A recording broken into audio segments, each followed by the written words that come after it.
परभणीत महामानव डॉक्टर बाबासाहेब आंबेडकर यांच्या पुतळ्यासमोरील संविधान विटंबना प्रकरणामुळे आज जिल्हा बंदची हाक देण्यात आली होती। या बंदला सकाळपासून नागरिकांनी उत्स्फूर्त प्रतिसाद दिला, मात्र दुपारनंतर परिस्थिती बिघडली। आंदोलन करणाऱ्या काही तरुणांनी गाड्यांची तोडफोड केली, तर पोलिसांच्या वाहनावर दगडफेक करण्यात आली। विसावा कॉर्नर परिसरात आंदोलकांनी पीव्हीसी पाईप जाळून मोठ्या प्रमाणावर आग लावल्याने तणाव अधिकच वाढला। पोलीस परिस्थिती नियंत्रणात आणण्यासाठी सौम्य लाठीचार्ज करत आहेत। सध्या शहरात मोठा पोलीस बंदोबस्त तैनात करण्यात आला आहे।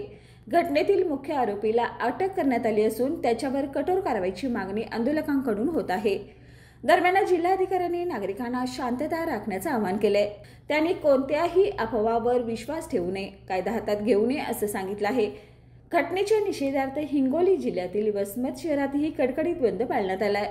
वसमत येथे आंबेडकरी जनतेने आक्रोश मोर्चा काढून तहसीलदार कार्यालयाकडे जात आरोपी विरोधात कठोर कारवाईची मागणी केली आहे। या प्रकरणी परभणीच्या जिल्हाधिकाऱ्यांनी मोठा निर्णय घेतला आहे।